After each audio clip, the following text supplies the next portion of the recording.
આપણે ત્યાં એક કાર્યક્રમ શરૂ કર્યો છે, મિશન મંગલમ. અહીંયા અમારા અનેક સાથીઓએ એમના વિભાગની અલગ અલગ વાતો કરી. આ મિશન મંગલમ એક એવી યોજના છે ભાઈઓ, એનાથી આપને અંદાજ આવશે કેવું પરિવર્તન આવશે. હું લાંબો સમય આપનો લેવાનો નથી. ગામો ગામ ગરીબ પરિવારની બહેનો 11 બહેનો 15 બહેનો ભેગી થાય, એક સખી મંડળ બનાવે. એમને કહ્યું છે કે તમે પૈસાની બચત કરો.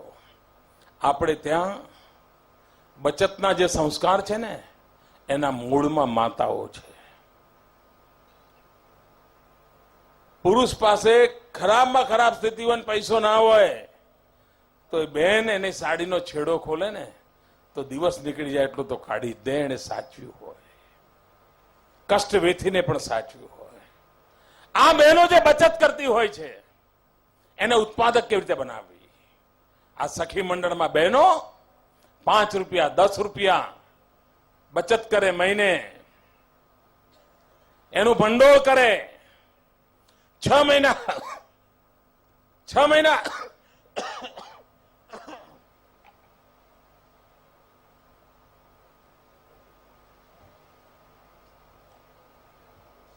મારા પાર્ટીના લોકોએ મને કહ્યું હતું કે સાહેબ ચીનથી આવીને એક દિવસ આરામ કરજો, પછી જ કરજો. પણ મારી પાસે એટલો સમય નહોતો, એટલે એ થાક કદાચ મારા અવાજમાં વર્તાઈ રહ્યો છે. આ સખી મંડળની બહેનો આજે ગુજરાતમાં લગભગ 2 લાખ કરતા વધારે સખી મંડળો બન્યા છે. 25 લાખ જેટલી બહેનો બચત કરવા માંડી છે. અને 6 મહિના સુધી સરખો કારોબાર ચલાવે એટલે સરકારને આર્થિક મદદ કરે છે. એ સરખું ચાલે એટલે પછી સરકાર એને બેંકનું લિંકેજ આપે છે. એ સરખું ચાલે એટલે સરકાર કોર્પોરેટ મોટા ઉદ્યોગકારોની મદદ લઈને એમને ટ્રેનિંગ આપે છે, ઉત્પાદન માટે સામાન આપે છે અને ઉત્પાદિત થયેલો સામાન ખરીદે છે. ભાઈઓ બહેનો, આ કામ ઉપાડે 1 વર્ષ થયું. અત્યારે ગુજરાતની આ સખી મંડળની બહેનો પાસે 1000 કરોડ રૂપિયાની માતબર રકમ આપી છે. 1000 કરોડ. આપ કલ્પના કરી શકો છો? અને મારી નેમ છે આગામી 2-3 વર્ષમાં આ બહેનોના હાથમાં 5000 કરોડ રૂપિયા મૂકવા છે. આ ગરીબ બહેનોના હાથમાં 5000 કરોડ રૂપિયાની માતબર રકમ આવશે. આપ વિચારી શકો છો કે અર્થતંત્રને કેટલી મોટી ગતિ મળશે. અને સામાન્ય પરિવારમાં આજે ઘણીવાર એ વ્યાજા પૈસા લઈને બિચારો વ્યાજમાંથી ઊંચો નથી આવતો, જમીન વેચાઈ જાય છે. આ સખી મંડળની બહેનો પાસે પૈસા હશે ત્યારે એના મંડળ પાસેથી બીમારી આવી તો પૈસા લઈ શકશે, છોકરાની ફી ભરવી હોય તો પૈસા લઈ શકશે, ભેંસ ખરીદવી હોય તો પૈસા લઈ શકશે, મકાન બનાવવું હોય તો પૈસા લઈ શકશે. અને બહેનો પૈસા 100% પાછા આપતી હોય છે. અનુભવ છે, 1 રૂપિયો ડૂબતો નથી મિત્રો.